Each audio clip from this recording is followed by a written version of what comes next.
vomit in my own mouth. What's the weather like up your own ass?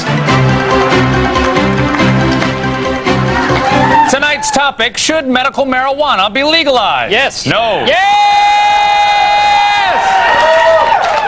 The medical marijuana initiatives in California and New Mexico were approved by the voters solely to help seriously ill patients for whom marijuana offers the only relief from pain.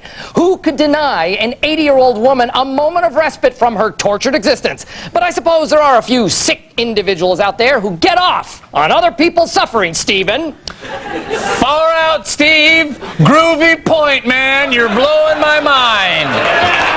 Face it, you and your Dr. Dopes are just hiding behind Grandma's oxygen tent. The real reason you're pushing pro-pot legislation is so you can suck on a Thai stick and watch the walls begin to pulse and breathe. And now that you've duped a few misguided state legislatures, I'm sure we can all look forward to you coming down with a convenient case of glaucoma real soon. This marijuana is medicine, Stephen. I'm pro-people, not pro-pot. Oh, come on, Steve. You love ganja and the exhilarating rush of freedom and the heightened textural sensations it gives you.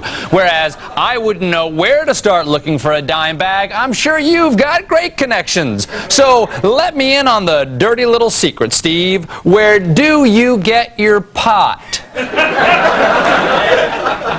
Stephen, just because I support medical marijuana, it's ludicrous to imply that I'm a dope fiend. That's like saying, because I support the repeal of the marriage tax penalty, that I'm into wife swapping. Don't change the subject, Steve. You know exactly where I can get my hands on some really deep chronic, don't you? Let's get back to my wife swapping metaphor. Fine, let's. What you're suggesting about my access to sweet Malaysian skunkweed is just as ridiculous as if I said, hey, Stephen Colbert, why don't you and your wife come over some night this week and we can exchange partners? Would that idea appeal to you?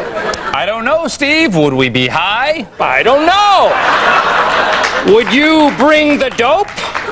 Steve, you're not listening to my argument. My argument is that if, for instance, I tried to buy pot, I couldn't get any, but I think you could get me some.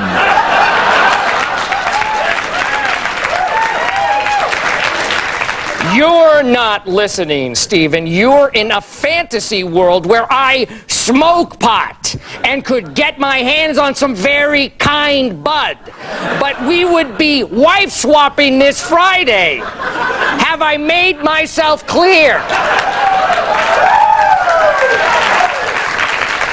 Clear as crystal, Steve, but let me see if I can just recap your really twisted argument. You're saying that if we were to enter into some bizarre love quadrangle, you'd be supplying the weed. Yes. Okay, that sounds perfect. Great. I'm Stephen Colbert. And I'm Steve Carell, and this has been Even Steven. Should we bring anything? Yeah, a bottle of wine would be nice. We'll be right back.